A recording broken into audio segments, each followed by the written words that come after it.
ही ब्राह्मण अपने धर्म से गिरे हुए थे। उस गांव में एक ब्राह्मण था। तत्रैको बिंदुको नामा विप्र आसीन महाअधम। बिंदुक नाम का ब्राह्मण जो महापापी था, दिन रात पाप करना।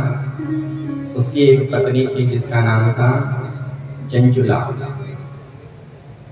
ब्राह्मण तो अधम था, लेकिन उसकी धर्म पत्नी धर्मपरायणा थी, बड़ी धार्मिक विचारों वाली थी। वह बिंदुक ब्राह्मण इतना गिर गया कि वो वेश्यावृत्ति करने लग गया। घर में सुंदर पत्नी है, लेकिन फिर भी अपने मन को इधर उधर भगाता है। दिन रात को कुमार्गामी हो गया।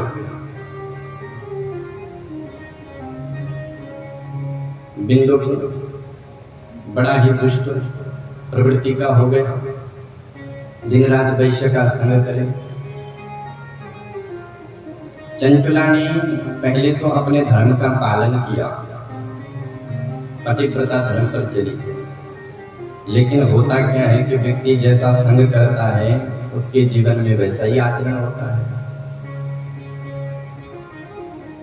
चंचुला ने अपने धर्म का पालन किया, लेकिन उसका पति कुमार्गामी हो गया, तो उसकी विवृत्ति धीरे धीरे वैसे ही बन गई। संत कहते हैं कि नरक का वास अच्छा है, लेकिन दुष्ट का संग अच्छा नहीं है। नरक मिल जाए, लेकिन अगर कुसंगति में व्यक्ति पड़ गया तो उसके जीवन कि जो जन्म है वो सब बेकार हो जाएंगे।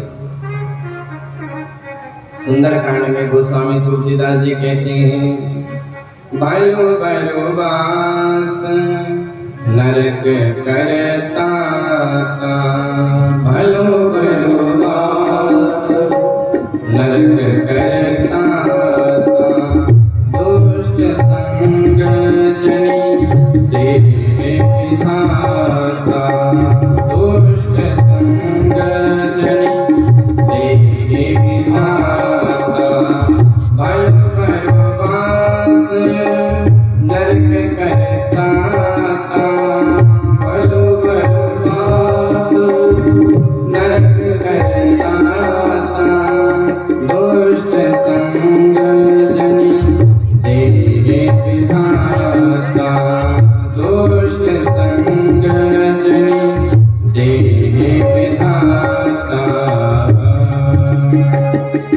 भगवान से प्रार्थना करनी चाहिए कि हे ठाकुर, नरक का वास दे देना, लेकिन कुसंग कभी मत देना। कुसंग का प्रभाव जीवन में बड़ा खतरनाक होता है। तो चंचुला ने अपने जीवन में धर्म का पालन किया, लेकिन पति वैश्यगामी हुआ तो धीरे धीरे वो भी वैसा ही बन गया। एक दिन बिंदुक ने अपनी पत्नी को किसी वैश्य के साथ देख लिया, तो उसने अपनी पत्नी को मारना चालू कर दिया। मुष्टिबंधेन संत्यज्य पुनः पुनः तराड़य, बार बार ताड़ना दी। जब चंचुला ने मार खाई तो चंचुला ने भी निर्भीक होकर के अपने पति को उत्तर दिया, महाराज, प्रवचन तब काम करता है जब वो प्रवचन अपने जीवन में हो। व्यक्ति दूसरे को तो ज्ञान देता है, लेकिन जब तक वो ज्ञान उसके जीवन में नहीं है तब तक वो प्रवचन काम नहीं करता है। व्यक्ति उपदेश दूसरे को देता है। तो चंचुला कहती कि महाराज, आप पहले अपने को देखो। भवान प्रतिदिनम कामं रमते वैश्यया कुधी, मां विहाय स्वपत्नीं च युवती पतिसेविनम्।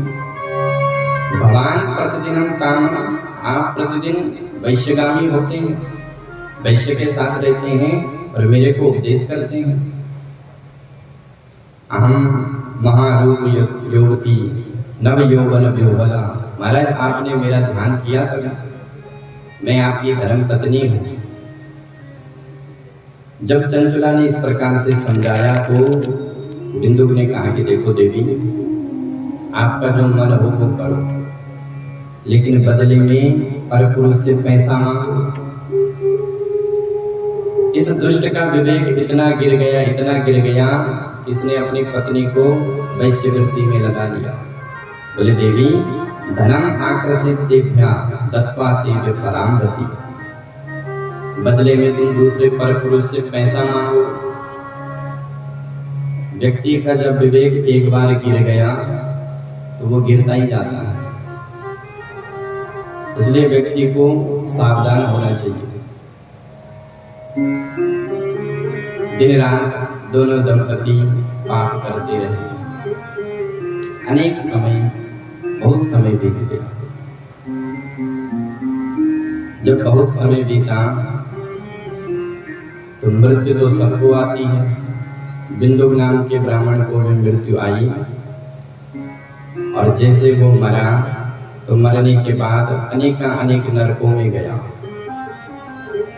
कालेन निधरम प्राप्तो जगामा नरकं खला, अनेक तामिस्त्र, अंधतामिस्त्र, रौरव, महारौरव, कुंभी पाक, कारसूत्र, असिपत्र बन आदि नरकों में खूब घूमा, और उन नरकों में घूमने के बाद भयंकर भूत बना। विंध्या भवत पिशाचो ही गिरो पापी भयंकर, विंध्याचल पर्वत पर बड़ा भयंकर भूत बन गया। बड़ी उसकी विकृति, सफेद बाल, लंबी उसकी थोड़ी, लंबे दांत, भयंकर विकृत उसकी स्थिति हो गई। श्री सूत जी कहते हैं कि ऋषियों, संसार के लोग कहते हैं कि बेटा हो जाए, लेकिन बेटा अगर अधम हो गया तब क्या करोगे? भजन करत बिटिया भली, बिना भजन नहीं पूत, सबरी तो बैकुंठ गई, बिंदुक भयो भूत। सबरी जैसी कोई कन्या हो जाए तो अपने कुल का उद्धार कर ले, और धुंधुकारी जैसा कोई पुरुष हो जाए तो कुल को नरक में ले जाए। बड़ा भयंकर पिशाच बना। एक दिन चंचला भी अपने पाप कर्म में लगी रही। एक दिन संयोगवश गांव वाले कहीं तीर्थ क्षेत्र में जा रहे थे, गौकर्ण क्षेत्र में, तो सब जा रहे थे, तो चंचला ने भी विचार किया कि चलो सब जा रहे तो हम भी चलते हैं। सब गौकर्ण क्षेत्र में गए, और वहां पर उस गांव के लोगों ने एक कथा का आयोजन रखा था। जैसे कई लोग यात्रा पे जाते हैं, वृंदावन, अयोध्या, द्वारिका आदि, तो वहां पर कथा का आयोजन रखा गया।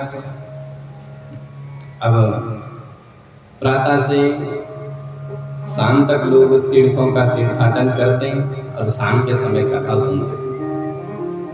अब चंचला भी बैठ गई कथा सुनने के लिए। अब जैसे कथा सुनने के लिए चंचला बैठी तो संयोगवश कथावाचक नरकों का वर्णन कर रहे थे कि जो स्त्री अपने पति के साथ छल करती है वो भयंकर नरक में जाती है। योषितां जाल सक्तानां नरके यम किंकरा, संतप्त लोग परिघा क्षिपन्ति स्मर मंदिरा। जो स्त्री परपुरुष के साथ संग करती है उस स्त्री के साथ यमराज के दूत बड़ा भयंकर दुर्व्यवहार करते हैं,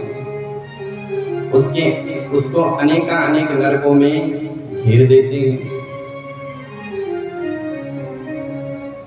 जब नरकों का वर्णन हुआ और चंचुला ने श्रवण किया तो चंचुला एकदम से डर गई, क्योंकि वो कथा चंचुला के ऊपर पूरी घट रही थी।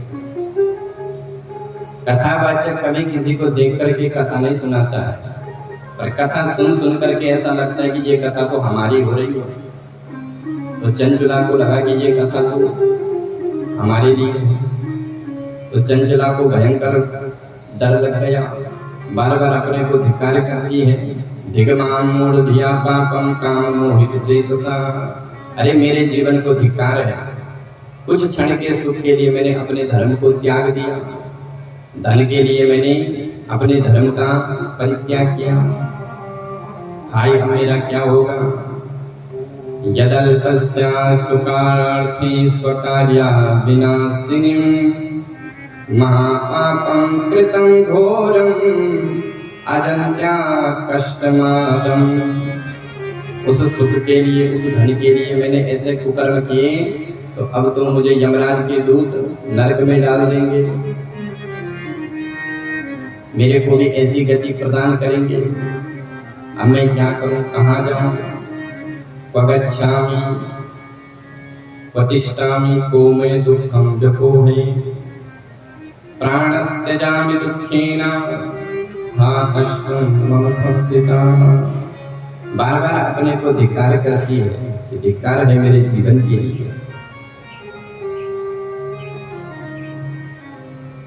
हे विवेक मां महापापे, बार बार भगवान को पुकार रही है कि हे भगवान ये मेरे से क्या हो गया। व्यक्ति जब कुछ अच्छा करता है तो अपने को ही श्रेय देता है कि मैंने किया, और जब कुछ बुरा करता है तो भगवान ने करवाया। भगवान को कह रही है कि प्रभु आपने मेरे से ये क्या करवा दिया, मैं कहाँ जाऊं। अब मेरे को यमराज के दूत मरने के बाद ऐसी गति देंगे। चंचला रोते रोते शाम के समय उन्हीं कथावाचक के पास पहुंच गई, जो कथावाचक कथा सुना रही थी। कथा से जब कथावाचक निवृत्त हुए तो अपने कक्ष में बैठे थे। चंचला उन्हीं के पास पहुंच गई और चरण पकड़ लिए। त्वमेवामि गुरुर्ब्रह्म त्वं माता त्वं पितासि च उद्धरोद्धर मां दीना त्वमेव शरणं तथा। हे व्यास जी, आप गुरु हैं, और गुरु ब्रह्मा भी होता है, विष्णु भी होता है, जीवन को निर्माण करने वाला होता है, कुसंगति से सत्संग में भेजने वाला होता है। मेरा उद्धार करो। हे गुरुदेव, मैं आपके चरणों में आई हूँ। चंचला बार बार उन कथावाचक से प्रार्थना कर रही है, गुरुदेव दया करके मुझको अपना लेना। गुरुदेव दया करके मुझको अपना लेना। गुरुदेव दया करके मुझको अपना लेना। मैं शरण पड़ा तेरी, मैं शरण पड़ा तेरी, चरणों में जगह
मुझको अपना लेना।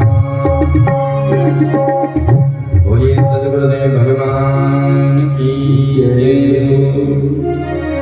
चंचुला ने जब इस प्रकार से उन कथावाचक से प्रार्थना करी कि हे सद्गुरुदेव, मैंने जीवन भर पाप किया है और मैंने आपके मुख से श्रवण किया कि जो व्यक्ति पाप करता है उसको नरक की यातना भोगनी पड़ती है। जब विनम्र भाव से प्रार्थना करी तो कथावाचक कहते हैं कि हे देवी, माँ भैष्ट दुजपत्नी त्वं शिवस्व शरणं व्रज। माँ भैष्ट दुजपत्नी, हे ब्राह्मण की पत्नी, चिंता मत करो। आपके हृदय में पश्चाताप जागृत हुआ। अब संत की दृष्टि देखो, जिसने जीवन भर पाप किया उसको क्या कह रहे, बोले माँ भैष्ट दुजपत्नी, हे ब्राह्मण की पत्नी, चिंता मत करो। संत कभी पाप को नहीं देखते हैं, वो तो हमेशा गुणों को देखते हैं। विश्वामित्र जी राम जी के साथ मिथिला जा रहे थे धनुष यज्ञ में। तो विश्वामित्र जी आगे जा रहे हैं और राम जी की दृष्टि एक शिला पर पड़ी जो पत्थर की बनी हुई स्त्री थी। तो राम जी ने पूछा कि गुरुदेव ये कौन है? पूछा राम शिला प्रभु देखी, सकल कथा मुनि कहा विसेकी। राम जी ने पूछा गुरुदेव ये शिला कौन है? ये नारी की आकृति में पत्थर कौन है? तो विश्वामित्र जी कहते हैं गौतम नारी साप बस। ये गौतम की स्त्री है। तो ये पत्थर क्यों बनी? बोले इसको श्राप मिल गया। विश्वामित्र जी ने उसके पाप की चर्चा नहीं करी। विश्वामित्र जी कह सकते थे कि गौतम नारी पाप बस, हे राम इसने पाप किया है इसलिए ये शिला बना। लेकिन संत की दृष्टि में दोष नहीं होता है। तो कथावाचक जी कह रहे हैं कि हे चंचुले, तुम्हारे हृदय में पश्चाताप जागृत हुआ। जीवन में पाप बने, लेकिन पाप बनने के बाद अगर पश्चाताप हो जाए तो व्यक्ति के पश्चाताप से उस पाप की शुद्धि होती है। दो चोर थे, दोनों ने चोरी करी। एक चोर चोरी करके शराब पीने के लिए चला गया, एक संयोग बस कथा में बैठ गया। अब कथा में जब बैठा तो उसने उस चोरी की कथा सुनी। ये चोरी करने वाला व्यक्ति रौरव नरक में जाता है। उस कथा को सुन करके उसके हृदय में पश्चाताप हुआ कि राम राम मैंने भी चोरी करी है। पर जिसने जो शराब पिएगा उसके मन में पश्चाताप नहीं होगा, और जो कथा सुनेगा सत्संग करेगा उसके मन में उस पाप को लेकर के पश्चाताप जागृत हो जाएगा कि मैंने फलाना पाप किया है। तो पश्चाताप की अग्नि में पाप भस्म हो जाते हैं। कथावाचक जी कहते हैं कि हे द्विज पत्नी, चिंता मत करो, शिवं गृहे सर्वं पापं सद्यो विनश्यति। शिव की कृपा से तुम्हारे सारे पाप नष्ट हो जाएंगे। सर्वेषां वर्णितं सिद्धि सर्व पाप विशोधनम। पश्चाताप करने से सारे पाप नष्ट हो जाते हैं। हे देवी, तुम्हें एक काम करना है।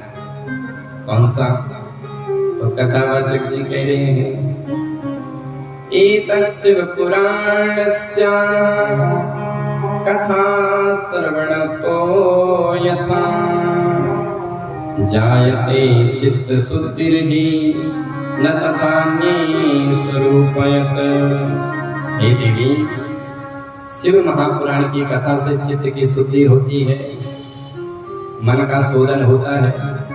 और जब तक व्यक्ति का मन शुद्ध नहीं है तब तक उसका कल्याण होने वाला नहीं है। जितने भी साधन है, जितने भी यज्ञ हैं, उन यज्ञों का साधन क्यों है? बोले हमारा चित्त शुद्ध हो जाए। और बिना शुद्ध मनश्चैवा निष्कृतिश्च कथं भवेत्। मन की शुद्धि के लिए ही साधन होते हैं, कथाएं होती है। मन बुद्धि चित्त अहंकार, ये चार चतुष्टय है, अंतःकरण चतुष्टय। मन का काम है संकल्प और विकल्प करना, बुद्धि का काम है काम करना। तो जो सत्संग करेगा वो अपनी बुद्धि से काम लेगा, और जो कुसंग करेगा वो मनमाना आचरण करेगा। मन बुद्धि चित्त अनेक जन्मों से हमारे हृदय में संस्कार जागृत होते हैं। कोई तो घर में महापापी होता है, कोई महापुण्यात्मा होता है, कोई अच्छा काम करता है, कोई बुरा करता है।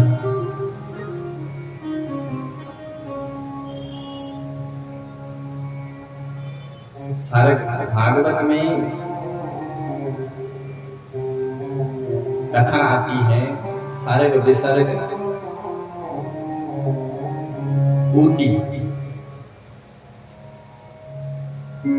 हिरण्यकश्यप और प्रहलाद की। हिरण्यकश्यप तो महापापी था और प्रहलाद महापुण्यात्मा बन गया। तो ये संस्कार है, ये चित्त की शुद्धि है। अनेक जन्मों से हमको एक ऐसी मेमोरी होती है जो हमारे दिमाग में होती है, और उसी के अनुसार हम कार्य करते हैं। पूर्व जन्म में जैसे हमने काम किए वैसे ही हम इस जन्म में भी हमको कुछ आदतें होती है। तो उस बुरी आदत को कैसे शुद्ध करना है? बोले अपने मन को शुद्ध करो। कथावाचक जी कहते हैं कि हे चंचुला, जिसने जीवन में भगवान की कथा नहीं सुनी उसके कान सर्पों के बिल के समान हैं। जिन नयनों ने कभी भगवान का दर्शन नहीं किया वो नयन मोर पंख के मोर पंख में बनी हुई आंख के समान है। जिन हरि कथा सुनई नहीं काना, जिन हरि कथा सुनई नहीं काना, श्रवण रंद्र कहीं भवन समाना, श्रवण रंद्र कहीं भवन समाना, नयन संत दरस नहीं देखा, नयन संत दरस नहीं देखा, लोचन मोर पंख समलेखा, लोचन मोर पंख समलेखा। नयन संत दरस नहीं देखा, जिन नयनों ने सत्पुरुषों का दर्शन नहीं किया, भगवान का दर्शन नहीं किया, लोचन मोर पंख समलेखा, उनकी आंखें मोर पंख में बनी हुई आंख के समान व्यर्थ है। कानों का लाभ क्या है? बोले भगवान की कथा सुनना, दूसरे की चुगली सुनना कानों का लाभ नहीं है। जिह्वा का लाभ क्या है? बोले भगवान के नाम का गान करना, दूसरे की निंदा करना नहीं। हम लोग दूसरे की निंदा करते करते घंटों बिता देते हैं, लेकिन कथा सुनने की बारी आई, महाराज 5 बजे से कथा तो हम 6 बजे जाएंगे। व्यक्ति को कथा से प्रेम करना चाहिए। ये नहीं कहना चाहिए कि अब हमने बहुत कथा सुन ली है। जिसने जीवन में ये कह दिया कि हमने तो बहुत कथा सुन ली, उसने कुछ नहीं सुना।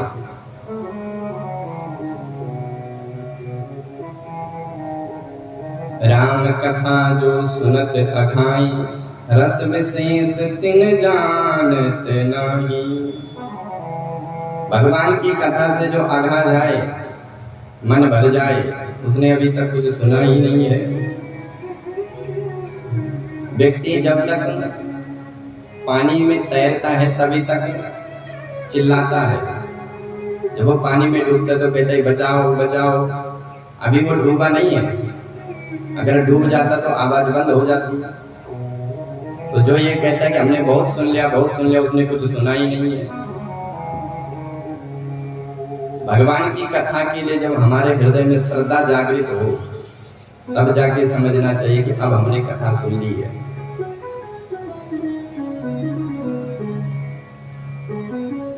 कथावाचक जी कहते हैं कि हे चंचुला, तुम भगवान शिव की कथा श्रवण करो। श्रवण संगो कथा चेता, भक्त्या परम पावनी। भगवान शिव की कथा से भक्ति बढ़ती है, ज्ञान वैराग्य प्रकट होते हैं। इसलिए भगवान की कथा श्रवण करो। और कथा से एक काम क्या होता है? बोले मन निर्मल होता है। और जब तक मन निर्मल नहीं है, तब तक भगवान की प्राप्ति हो ही नहीं सकती है। भगवान ने एक चौपाई में अपनी पसंद और अपनी नापसंद बताई है, रामचरितमानस में। निर्मल मन जन सो मोहि पावा, मोहि कपट छल छेद न भावा। निर्मल मन जन, जिसका मन निर्मल है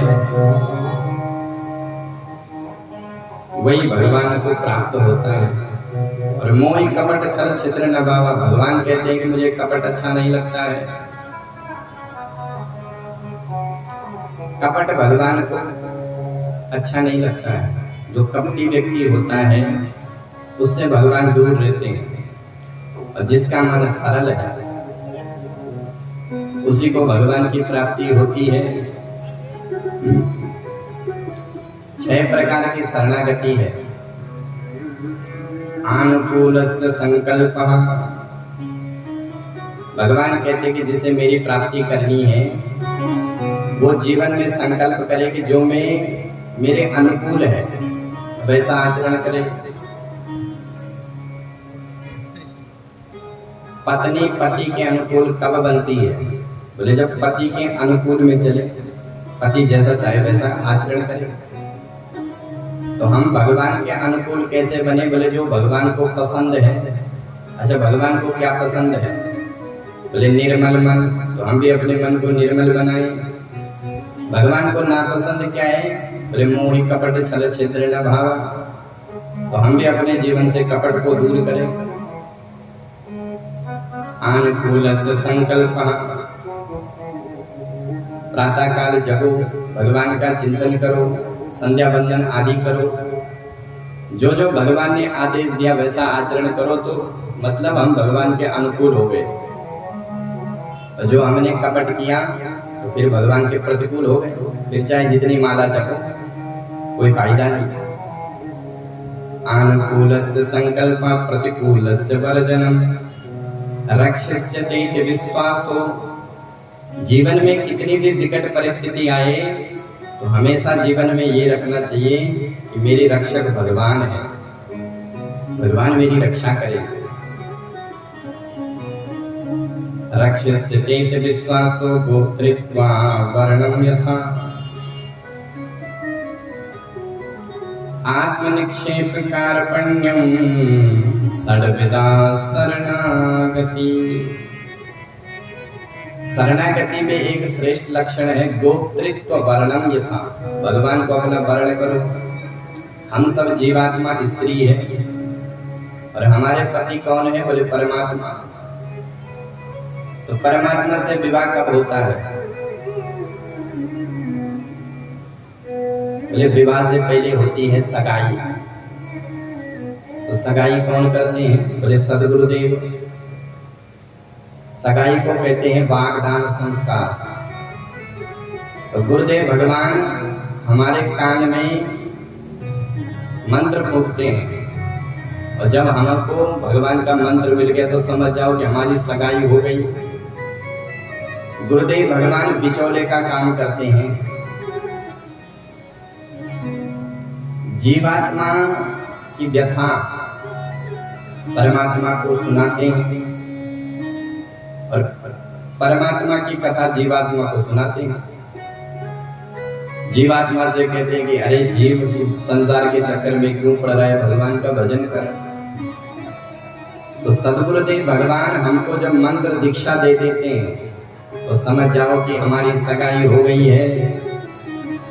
और जब कन्या की सगाई होती है तो फिर उसे इंतजार होता है अपने विवाह का कि कब मेरे शहजादे आएंगे और मेरे को लेकर के जाएंगे। तो ये विवाह क्या है? बोले जिस दिन हम अपने जीवन में ये धारण कर ले कि अब सगाई तो हो गई, गुरु का मंत्र तो मिल गया, अब इंतजार है विवाह का। तो विवाह कब होता है? बोले जब मृत्यु आती है। मृत्यु में भी तो 4 लोग कंधे पर लेके जाते हैं। तो जिस दिन सज धज के शहजादी आएगी हमको अपने प्रियतम से मिलाएगी।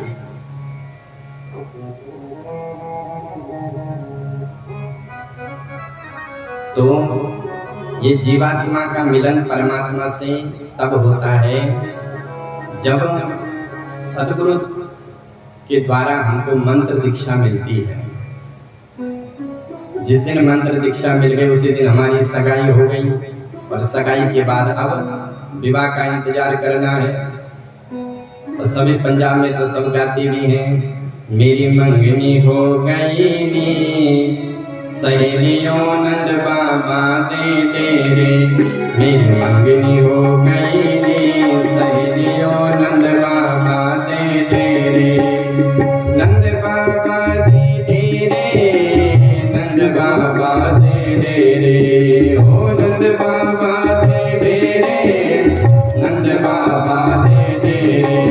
गुरुबड़ी बिचौले नी सहेलियों नंद बाबा दे डेरे। गुरुबड़ी बिचौले नी सहेलियों नंद बाबा दे डेरे।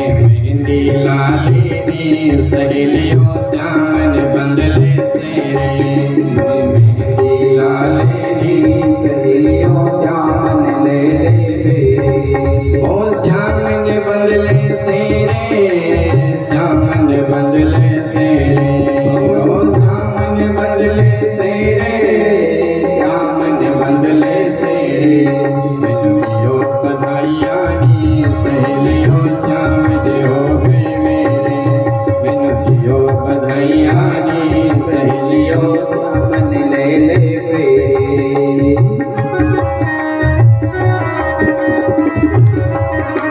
सदगुरुदेव भगवान की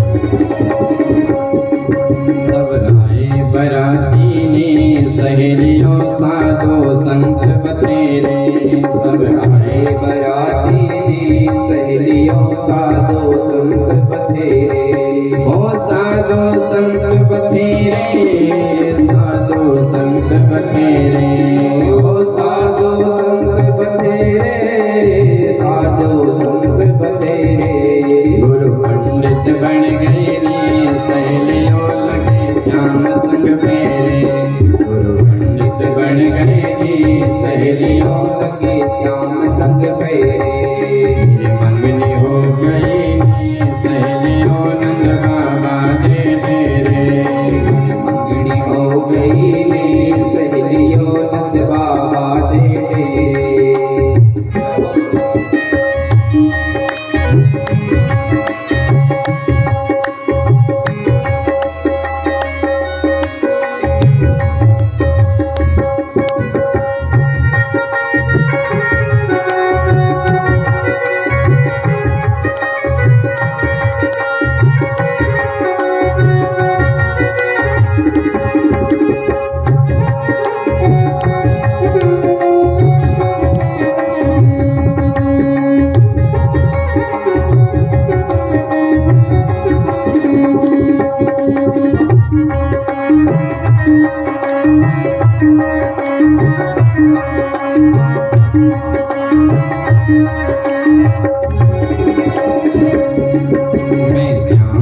हो गए नी सहेलियों श्याम जी हो गए मेरे मैं श्याम की हो गई नी सहेलियों श्याम जी हो गए मेरे ओ श्याम जी हो गए मेरे श्याम जी हो गए मेरे ओ श्याम जी हो गए मेरे श्याम जी हो गए मेरे मैं आज भी मिलिया नी सहेलियों गीता ग्रंथ बतेरे मैंने आज भी मिलिया नी सहेलियों गीता ग्रंथ बतेरे मैंने आज भी मिलिया नी सहेलियों हरि नाम दागे नाम मैंने आज भी मिलिया नी सहेलियों हरि नाम दागे नाम ओ हरि नाम दागे नाम हरि नाम दागे नाम ओ हरि नाम दागे नाम हरि नाम दागे नाम ना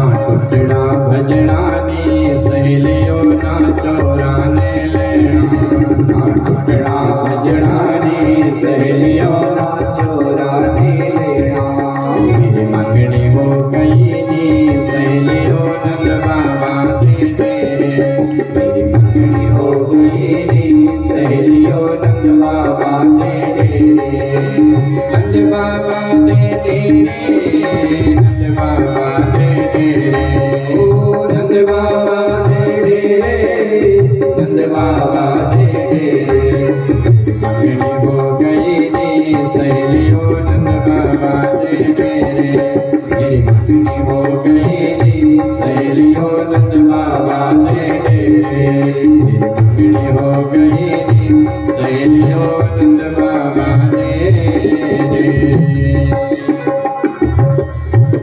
बोलिए सदगुरु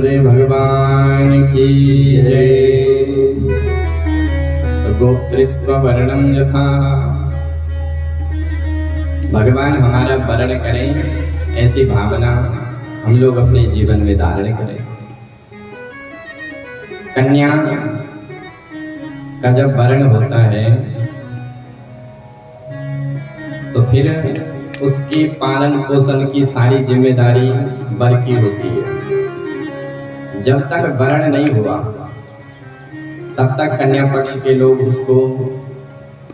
उसकी देखभाल करें, लेकिन जब वर्ण हो गया तो फिर कन्या पक्ष से वो मुक्त है, फिर वर पक्ष उसकी पूरी देखभाल करते हैं।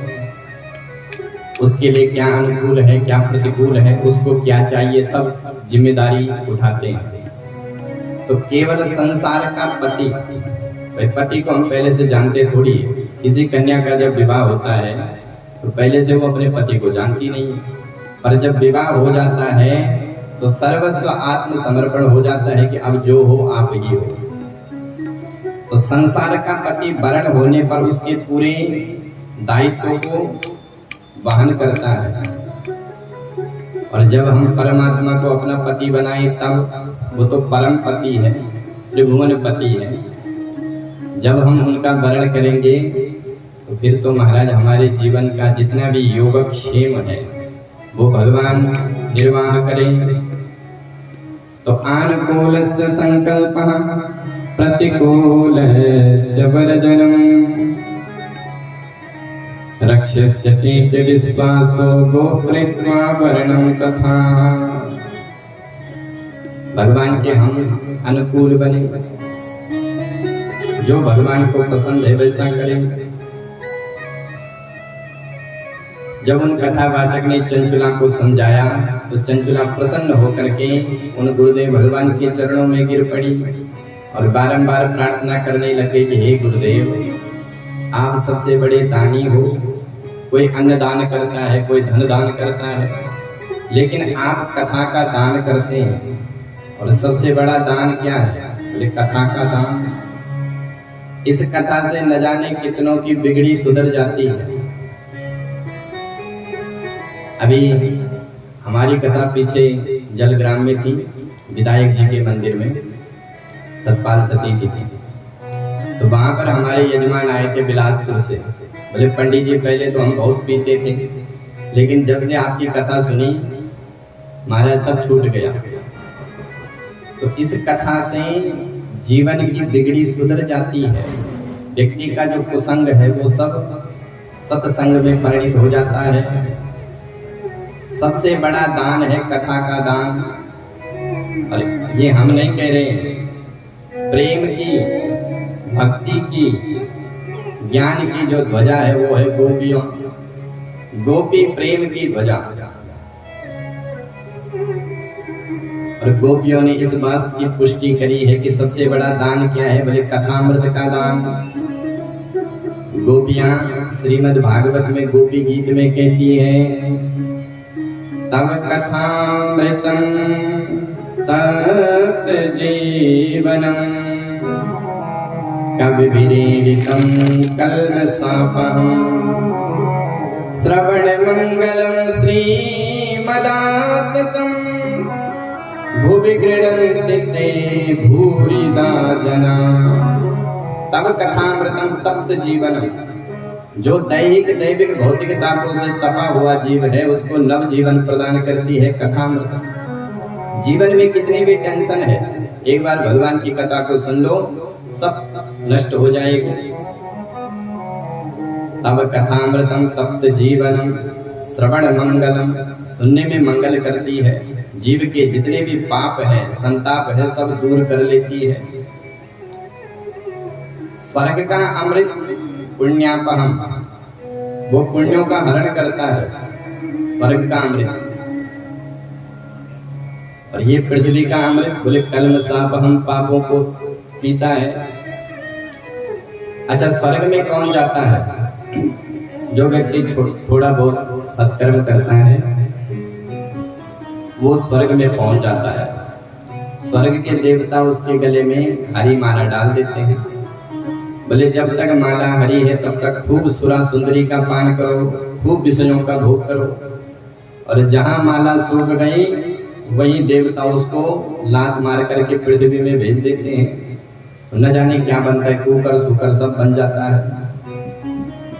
तो स्वर्ग की व्यवस्था ऐसी है जैसे बैंक के बैलेंस की। पर स्वर्ग में हम पुण्य अर्जित नहीं कर सकते, भोग कर सकते हैं। लेकिन ये पृथ्वी, यहाँ पर हम भगवान की कथा सुन करके स्वर्ग क्या कैलाश की प्राप्ति कर सकते हैं। पृथ्वी से ही टिकट मिलता है हर लोग का। स्वर्ग जाना चाहो तो पृथ्वी से जाओ, नरक जाना चाहो तो पाप करो। भगवान की कथा सुन लोगे तो कैलाश पहुंच जाओगे, कोई गोलोक पहुंच जाएंगे, कोई बैकुंठ पहुंच जाएंगे। टिकट केवल पृथ्वी से मिलती है। तो कोई पाप करो तो फिर नरक की यात्रा भोगो। तो श्रवण मंगलम श्रीमदाततम भुवि गृह्णन्ति ते भूरिदा जना। बड़े बड़े महर्षियों ने इस कथा की महिमा का गान किया। जीवन मुक्त ब्रह्म पर चरित सुनई तज ध्यान। इस कथा को श्रवण करने के लिए जो जीवन मुक्त महात्मा है वो भी समाधि का त्याग कर लेते हैं। काकभूषुंडी जी महाराज नीलगिरी पर्वत पर 27 कल्प से राम कथा सुना रहे हैं और अभी भी सुना रहे हैं। तो जो जीवन मुक्त महात्मा है, नारदादि ऋषि, भृगु, वशिष्ठ, दक्ष, अन्य अन्य जितने भी ऋषि हैं सब कथा से प्रेम करते हैं। समाधि का परित्याग करके जो जीवन मुक्त हो गए वो भी इस कथा को सुनने के लिए आते हैं। और तो और कथा के जो परम रसिक हैं, ज्ञानी नाम अग्रगण्यम है, ऐसे पवन सुत हनुमान जी महाराज कथा का इंतजार करते हैं कि व्यासपीठ तो बनी है लेकिन कब कथा शुरू हो, कोई आए ना आए। हनुमान जी महाराज सबसे पहले आ जाते हैं। क्यों? बोले कथा के रसिक हैं। कथा के लिए रसिक बनना पड़ता है। धावंती रस लंपटा। जहां जहां भगवान की कथा होती है वहां वहां हनुमान जी आ जाते हैं। यत्र यत्र रघुनाथ कीर्तनम तत्र तत्र कृतमस्ति कमांजलिं बाष्पवारि परिपूर्ण लोचनम मारुति नमत राक्षसांतकम। जहां जहां ठाकुर की कथा होती है वहां वहां हनुमान जी दौड़े चले जाते हैं। क्यों? प्रभु चरित्र सुनी को रसिया, प्रभु चरित्र सुनी को रसिया, राम लखन सीता मन बसिया, राम लखन सीता मन बसिया, राम लखन सीता मन बसिया, राम लखन सीता मन बसिया। भगवान की कथा के रसिक हैं। अच्छा, ऐसा भी नहीं कि हनुमान जी को कोई कथा न आती हो, सारे चरित्र से हनुमान जी परिचित हैं और भगवान की हर प्रकार की कथा जानते हैं। किसी को शरणागति में भेजना है तो विभीषण को ऐसी कथा सुनाई कि विभीषण आधी रात में भगवान के शरणागत हो गए, रात के 12 बजे। कोई व्यक्ति दुखी है, शोक को दूर करना है तो हनुमान जी वैसी कथा भी सुनाते हैं। माँ जानकी जब अशोक वृक्ष के नीचे शोक मग्न बैठी थी, रावण की ताड़ना से परेशान थी, तो हनुमान जी ने ऊपर से देखा कि माँ दुखी है तो क्या करें। हनुमान जी ने विचार किया कि जीव की दुख की निवृत्ति तो तभी होगी जब उसके जीवन में कथा होगी, क्योंकि कथा ही जीवन की व्यथा को मिटाती है। तो हनुमान जी ने ऊपर से ही कथा कहना प्रारंभ कर दिया। रामचरित वर नहीं लागा, रामचंद्र गुण बर नहीं लागा, सुनतहि सीता कर दुख भागा। सुनतहि सीता कर दुख भागा।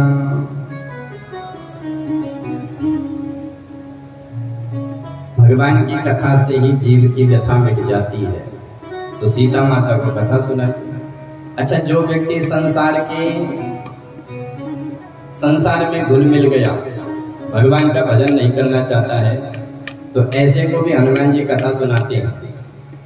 राम जी ने जब बाली को मारा और सुग्रीव को राजपद दिया, जाओ सुग्रीव तुम अंगद सहित राज तुम करो, लेकिन संतत हृदय मोर जो मेरा कार्य है उसको भूलना मत।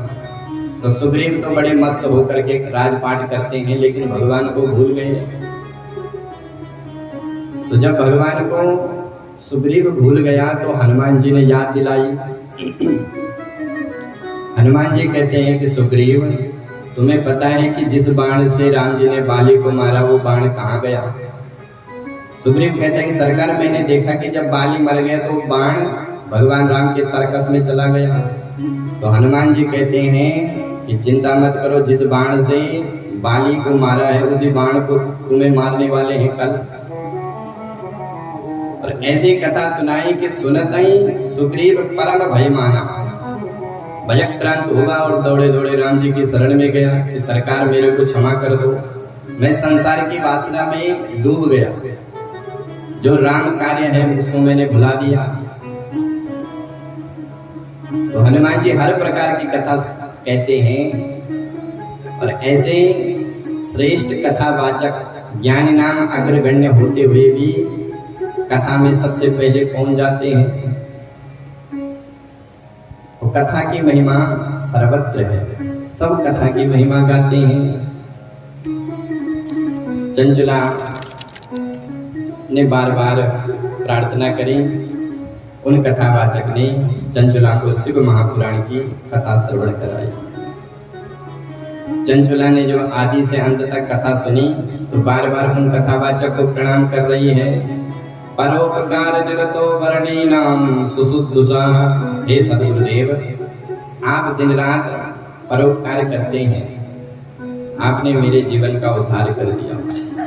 चंचला का जीवन बदल गया, अब वो नित्य स्नान करती, स्नात्वा तीर्थ जले नित्यम, गौकर्ण क्षेत्र में स्नान करती, अपने माथे पर भस्म को धारण करती, शरीर में रुद्राक्ष की माला पहनती और शिव नाम जपा, भगवान शिव के नाम का जाप करती। स्नात्वा तीर्थ जले नित्यम, जटा वल्कल धारिणी, भस्मे तुलसितं सर्वांगे, रुद्राक्षाकृत भूषणम। अपने गले में रुद्राक्ष की माला को पहनती, वल्कल वस्त्र को पहनती, नित्य स्नान करती, नित्य भगवान शिव के नाम का जाप करती। शिव नाम जपा सक्ता वाक्यता मिति भोजना, सात्विक आहार को खाती, तामसिक आहार को त्याग कर दिया और नित्य प्रति चंचला का ऐसा नियम बन गया। प्रातः काल जगना, तीर्थ में स्नान करना, वल्कल वस्त्र धारण करना, माथे पर त्रिपुंड को धारण करना, शरीर पर रुद्राक्ष की माला और रुद्राक्ष की माला से नमः शिवाय का जाप करना, नमः शिवाय नमः शिवाय नमः शिवाय। ऐसा करते करते बहुत समय बीत गया और जब बहुत समय बीता तो एक दिन महाराज शिव के पार्षद आए। शिव के पार्षद कहते हैं कि देवी तुम्हारा समय पूरा हो गया है, अब तुम्हें शिवलोक को जाना है। महाराज चंचला जैसे ही उन पार्षदों के विमान में चढ़ने वाली थी, इतने में एक मृत्यु देवी सामने खड़ी हो गई। बोले देवी तुम्हें हमारा स्पर्श करना पड़ेगा। बोले तुम कौन हो? बोले मेरा नाम है मृत्यु और ये है मृत्यु लोक। और मृत्यु लोक का नियम है कि व्यक्ति जब भी संसार से जाए तो उसको मृत्यु से वर्ण करना पड़ता है, मृत्यु को स्वीकार करना पड़ता है। तो चंचुला ने उस मृत्यु से कहा कि बोले इधर आओ, थोड़ा झुक जाओ। और मृत्योर्मूर्धनि पदम दत्वा आरुरोहाद्भुतं गृहम्। उस मृत्यु के सिर पर चरण रख करके चंचुला उन पार्षदों के विमान में बैठ गई। ये है भक्ति की शक्ति। मृत्यु जब आती है तो पूछकर थोड़ी आती है कि भैया जी चलना है। मृत्यु जब आती है तो मार झपट्टा ले जाती है। लेकिन जो भगवान का भक्त है उसके सामने जब मृत्यु आती है तो डर करके आती है। भाई छोटे मोटे पुलिस वालों से अगर डर लगता है तो बड़े कलेक्टर से अपना संबंध जोड़ दो, फिर तो छोटे मोटे पुलिस वाले तुमसे डरेंगे। भाई इसका संबंध बड़े साहब से है। तो मृत्यु के मालिक है शिव, और जिसका संबंध शिव से बन गया उसको फिर छोटे मोटे कर्मचारियों से डर नहीं लगता है। पार्षदों ने जो है चंचुला को शिवलोक में ले गए। अत तत्र समारूढ़ महेशन चैवरी नीता शिवपुरीं सद्या ध्वस्ता तव निर्मला। चंचुला का शरीर दिव्य हो गया, बड़ा सुंदर उसका ऐसा शरीर बन गया जैसे माँ भगवती पार्वती का हो। दिव्या रूप धरा जाता दिव्या दिव्य वयसालिनी चंद्रार्धर से करा गौरी विलासा दिव्य भूषणम। उसके माथे पर एक अर्ध चंद्रमा प्रकट हो गया। माथे पर रुद्राक्ष की मालाओं का एक जूड़ा बन गया। गले में रुद्राक्ष की माला, बाजूबंद में रुद्राक्ष की माला।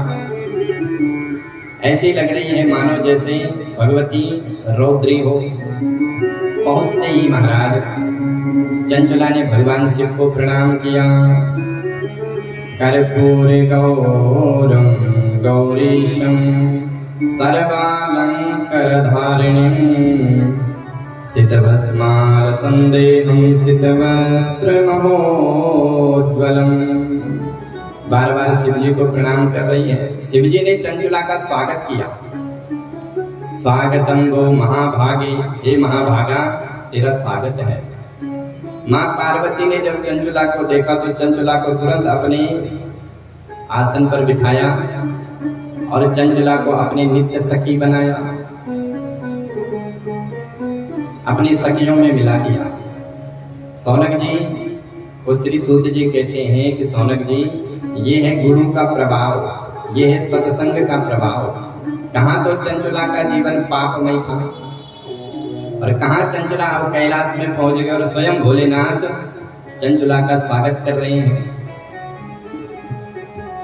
अब तो चंचुला पार्वती के साथ में रह रही है।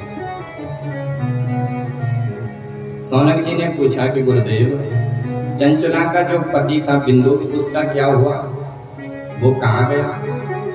तब श्री सूत जी कहते हैं कि ऋषियों वो बिंदु ब्राह्मण तो विंध्याचल पर्वत पर भयंकर प्रेत बना है। सूत जी कहते हैं कि ऋषियों एक बार चंचुला ने माँ पार्वती से प्रश्न किया। चंचुला एक बार माँ पार्वती के पास गई और हाथ जोड़ करके प्रार्थना करती है। गिरिजय स्कंद मातस्तुम सेविता सर्वदा नरे सर्व सौख्य प्रदे शंभो प्रिय ब्रह्म स्वरूपिणी। हे गिरिजय, हे स्कंद माते, हे ब्रह्मा विष्णु महेश की अधिष्ठात्री देवी, हे माता, मेरे पति अपने जीवन के पाप से किस लोक में कौन से नरक में है, जरा थोड़ा मुझे मेरे पति के बारे में बताओ।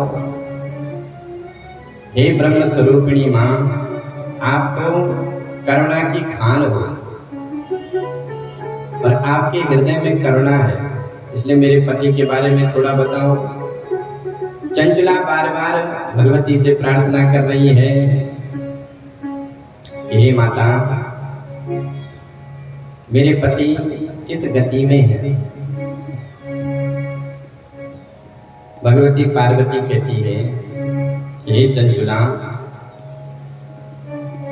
आपका पति विंध्याचल पर्वत पर भयंकर प्रेत बना हुआ है और अनेक नरकों की यातना को भोग रहा है। चंचला ने माँ पार्वती के चरण पकड़ लिए कि माँ, कोई ऐसा उपाय बताओ जिससे मेरे पति का भी उद्धार हो। ये है भारतीय नारी, पति कैसा भी हो फिर भी अपने पति का कल्याण चाहती है। चंचला कह रही है, भुक्त्वा नरक केनोपायेन मे भरता पापात्मा सकुबुद्धिमान् सदगति प्रपुण्याते दे तदवादास नमोस्तुते। हे माता, कौन से उपाय से मेरे पति का उद्धार हो कि मेरे पति की सदगति हो जाए। उसी समय पार्वती ने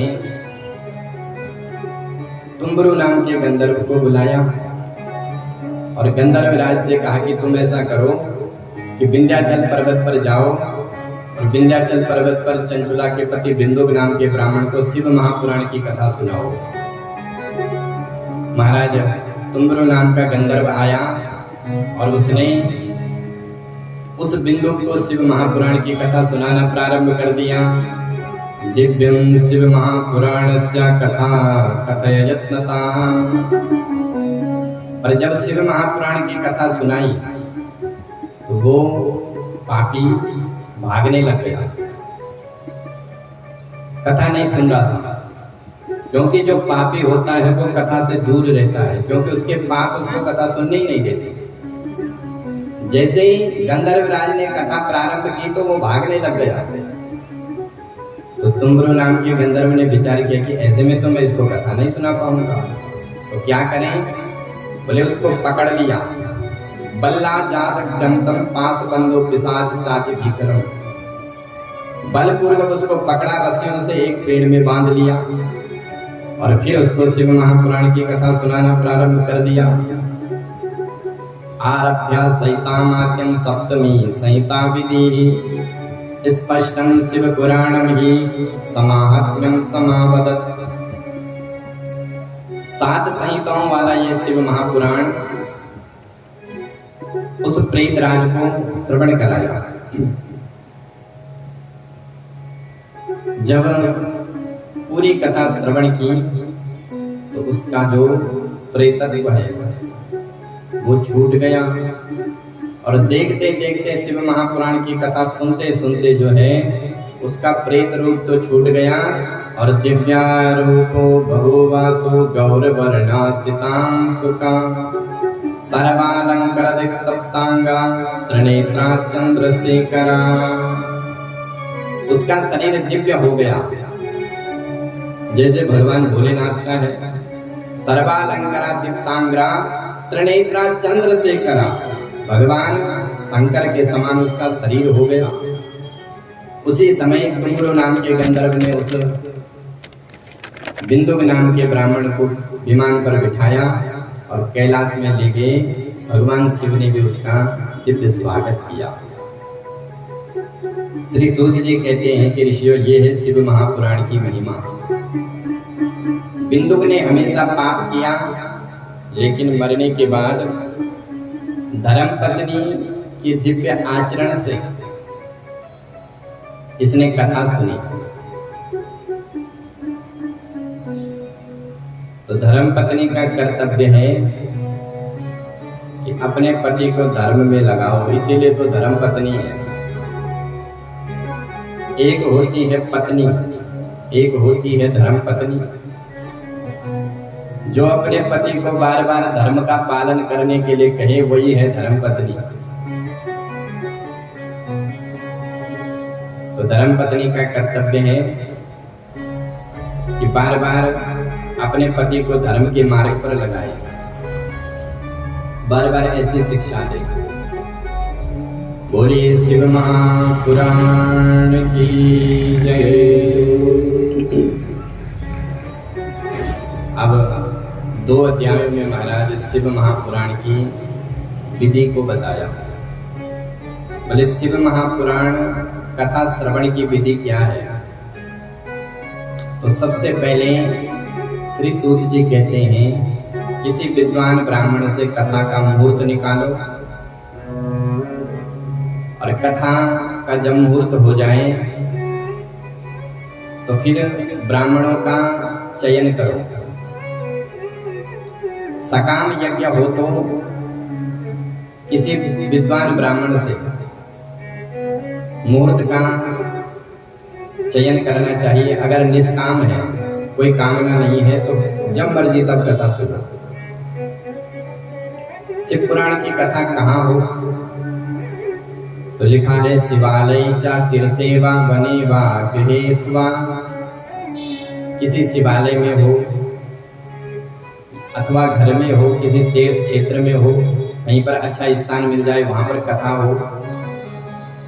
भूमि का सुंदर लेपन हो, गौ माता के गोबर से व्यासपीठ के नीचे लेपन करें। उसके बाद सुंदर पंडाल का निर्माण करें, सुंदर मंच बनाएं, कलशों से मंच को सुशोभित करवाएं।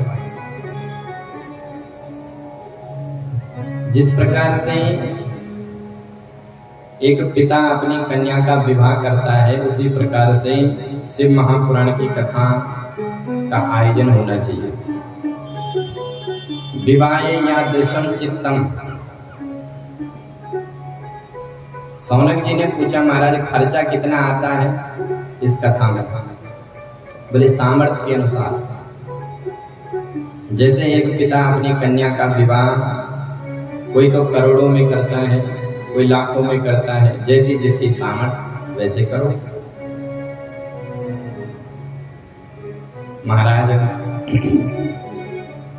कथावाचक का चयन बुद्धिमानी से करना चाहिए। कथावाचक के बारे में बताया, बोले कथावाचक के क्या लक्षण होने चाहिए? बोले विरक्तो वैष्णवो विप्रः वेद शास्त्र विशुद्धिकृत दृष्टांत कुशलो धीरा तेन कार्योति निस्पृहा। सबसे पहला शब्द आया, बोले विरक्त। कथावाचक विरक्त होना चाहिए। अच्छा, विरक्त का अर्थ ये नहीं है कि वो साधु संत हो। विरक्त का अर्थ है कि उसका मन संसार में ज्यादा न हो। श्रीमद् भागवत में विरक्त शब्द किसी को नहीं आया, लेकिन सुदामा जी को आया। कृष्णस्या सखा कश्चित् ब्राह्मणो ब्रह्मवित्तमा विरक्त इंद्रियार्थेषु। सुदामा जी कैसे? बोले विरक्त इंद्रियार्थेषु। तो कथावाचक कैसा होना चाहिए? बोले जिसका मन संसार में ज्यादा न हो। तो विरक्त वैष्णव हो अथवा शैव हो, विष्णु भक्त हो अथवा शिव भक्त हो, किसी भक्त के मुख से ही कथा सुननी चाहिए। दृष्टांत कुशलो धीरा, जो दृष्टांत देने में कुशल हो, ऐसे कथावाचक का चयन करना चाहिए। व्यासपीठ किसी भी व्यक्ति को नहीं सौंपनी चाहिए, क्योंकि व्यासपीठ का प्रभाव बड़ा दिव्य होता है। कोई पढ़ा लिखा व्यक्ति अगर कोई बात करे तो वो बात अलग होती है, और कोई मनमुखा आचरण बताए तो व्यक्ति तो व्यासपीठ का प्रमाण मान लेता है। कोई माताएं हमको कह रही थी कि क्या हम शिवलिंग का स्पर्श नहीं कर सकते हैं, क्या रुद्राक्ष की माला नहीं पहन सकते हैं, क्या भस्म धारण नहीं कर सकते हैं? तो ऐसा कहीं नहीं लिखा है। शिव पूजा सबने करी और सबको अधिकार है। रुद्राक्ष, चंचुला ने भी तो रुद्राक्ष को धारण किया। रुद्राक्ष, अगर आप शिव भक्त हैं तो रुद्राक्ष अवश्य धारण करना चाहिए। अगर विष्णु भक्त हैं तो तुलसी की माला पहनो,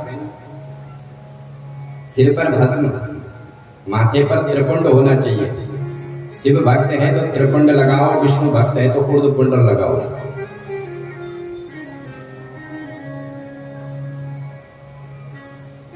महाराज भोजन के क्या नियम है, कैसे भोजन इस कथा में करें?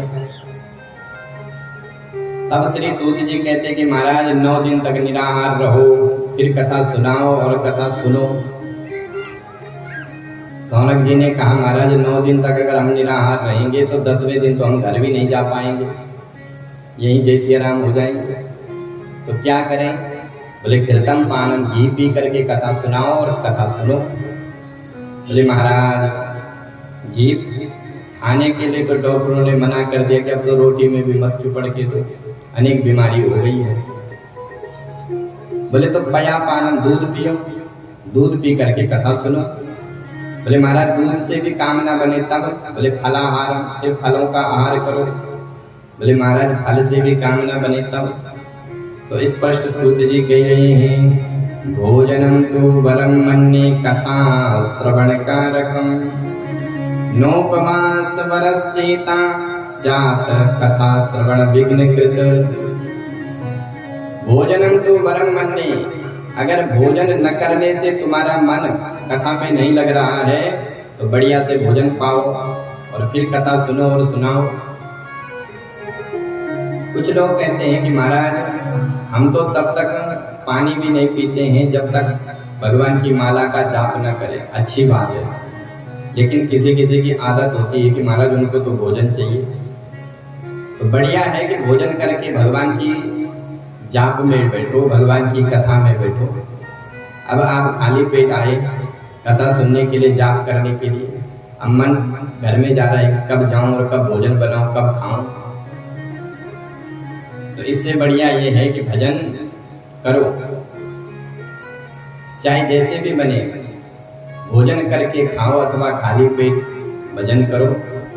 मुख्य है भगवान का भजन। तो भोजन के नियम बताए, पर भोजन कैसा होना चाहिए उसका नियम बताया। बोले भोजन सात्विक होना चाहिए। व्रत में, कथा में तामसिक भोजन नहीं खाना चाहिए। तामसिक भोजन क्या क्या है? बोले लसुनम गृजनम चैव प्लांडुम कवकानि चाह। लहसुन, जब भी कोई व्रत हो तो भोजन में लहसुन नहीं डालनी चाहिए, लहसुन। गृजनम, गाजर नहीं खाना चाहिए। कई लोग महाराज व्रत वाले दिन गाजर का हलवा बनाते हैं, गजरेला। तो लिखा हुआ है शिव पुराण में कि गाजर भी नहीं खाना चाहिए व्रत में, कोई भी व्रत हो। प्लांडुम, प्लांडुम कहते हैं प्याज को, प्याज भी नहीं खाना चाहिए। वैसे तो जो वैष्णव है उनको तो परित्याग कर देना चाहिए, पर अगर कोई परिस्थिति है, गृहस्थ है, तो उसमें उतना दोष नहीं है। पर अगर व्रत है तो उसमें तो अनिवार्य नियम है कि प्याज लहसुन बिल्कुल नहीं खाना। कवकानि चाह, कवक कहते हैं मशरूम को, व्रत वाले दिन मशरूम भी नहीं खाने चाहिए।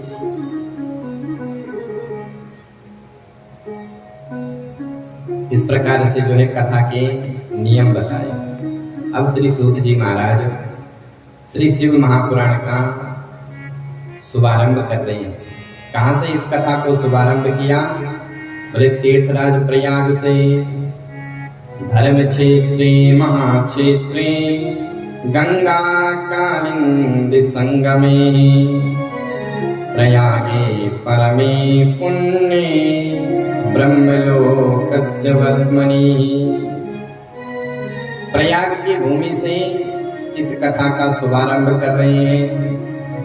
प्रयागराज में 3 गंगाएं हैं, गंगा यमुना सरस्वती त्रिवेणी है। और त्रिवेणी का तो सर्वत्र महिमा है। आज भी प्रयागराज की बड़ी महिमा है। माघ का महीना जब आता है तो लोग मकर में स्नान करने के लिए प्रयागराज जाते हैं, खूब स्नान करते हैं। तो माघ मकर जब रवि गत होई, माघ मकर गत रवि जब होई, तीरथ पतिया वै सब कोई, तीरथ पतिया वै सब कोई। देव तनुज नर नर श्रेणी, देव तनुज नर नर श्रेणी, परसिय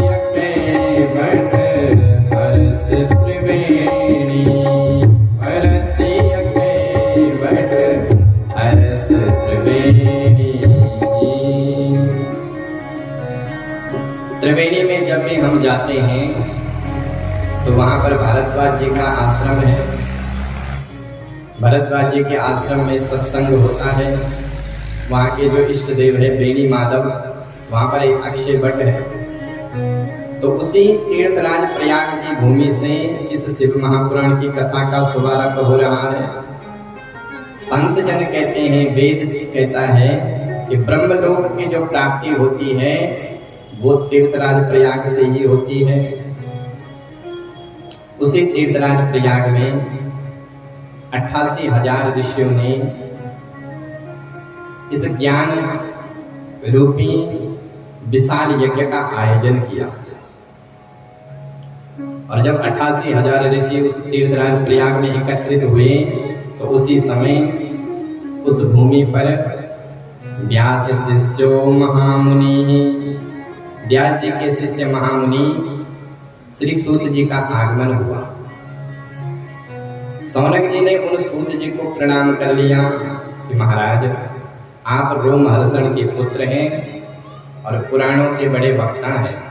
हम आपसे प्रश्न करते हैं कि आप हमें भगवान की कथा सुनाओ। महाराज, जिस प्रकार से समुद्र में अनेक रत्न होते हैं उसी प्रकार से आपके हृदय में भगवान के दिव्य रत्न है। इसलिए महाराज आप हमें भगवान शिव की कथा सुनाओ। कलयुग में लोगों की मति बड़ी विकृत हो गई है।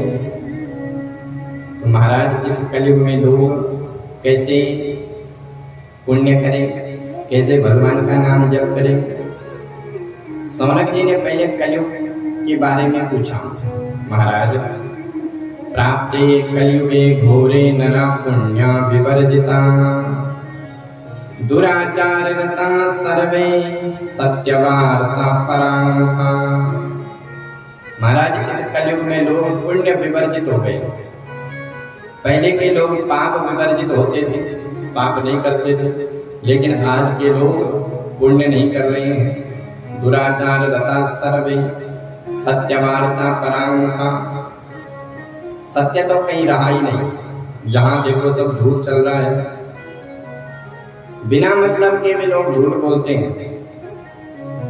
किसी को फोन करके देखो, होगा कहीं और बताएगा कहीं। तो झूठ ही लेना, झूठ ही देना, झूठ ही भोजन, झूठ चबेना। और शास्त्र कहते हैं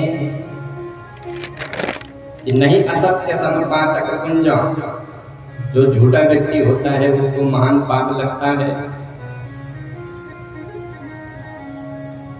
श्री सूत जी कहते हैं कि ऋषियों, इस कलिकाल में सब भ्रष्ट है। देहात्म दृष्ट मूढ़ा नास्तिका पशुबुद्धया। इस कलयुग के लोगों की दृष्टि अपने देह पर होती है, अपने देह को खूब संवारने में लगे रहते हैं। और जो व्यक्ति शरीर को ही आत्मा मानता है वो सबसे बड़ा मूढ़ है। श्रीमद् भागवत में भगवान श्री कृष्ण उद्धव को दिव्य ज्ञान देते हुए कहते हैं कि हे उद्धव, जो जीव अपने देह में आत्म बुद्धि देखता है और उसी को संवारने पे लग जाता है वो सबसे बड़ा मूढ़ है। सूत जी कहते हैं कि ऋषियों, चारों वर्णों के लोग अपने अपने धर्म का आचरण नहीं करेंगे कलयुग में। ब्राह्मण संध्या से हीन हो जाएगा। त्यक्त्वा स्वजाति कर्माणं प्रयासा वर पंचका, त्रिकाल संध्या हीना ब्रह्मबोध विवर्जिता। ब्राह्मण को त्रिकाल संध्या करनी चाहिए लेकिन वो संध्या नहीं करेगा। ब्रह्मबोध विवर्जिता। क्षत्रिय अपने कर्तव्य का पालन नहीं करेगा। क्षत्रिय अनरणा प्रिया, वो अपने धर्म का पालन नहीं करेगा। वैश्य अपने धर्म को छोड़ देगा और सेवक अहंकारी बन जाएगा इस कलिकाल में। तपसी धनवंत दरिद्र गही, कल कौतुक जात न तात कहीं। गोस्वामी तुलसीदास जी ने तो रामचरितमानस में सब लिखा हुआ है। पुराने जमाने में जो संत जितना वीतराग, जितना तपस्वी, उतनी उसकी महिमा होती थी। लेकिन आज कलिकाल में क्या हो रहा है, जिसके पास जितना धन है लोग उसी को संत महंत मानते हैं। जो तपस्वी है, एकांत में बैठा हुआ है, जिसको संसार की माया से कोई लेना देना नहीं है, लोग उसके पास भूल करके भी नहीं जाते हैं। और जिसके पास खूब वैभव है, खूब चमचमाती गाड़ी है, लोग खूब जाते हैं दौड़े दौड़े। तो तपस्वी धनवंत, पुराने जमाने में जो जितना वीतराग, जितना तपस्वी उतना महान। लेकिन इस कलिकाल में क्या, बोले जो जितना धनवान, लोग उसी को महत्ता देते हैं। तपस्वी धनवंत दरिद्र के ही कलि कौतुक जात न तात कहीं। ये कलयुग के लोगों का वर्णन है। और कलयुग के लोगों को देख करके व्यक्ति को वैसा ही बनना पड़ता है। अगर व्यक्ति सर्वसाधारण है तो लोग उसकी महिमा नहीं जानते हैं, लोग सोचते कि ऐसे ही है। फिर व्यक्ति को बन ठन के रहना पड़ता है।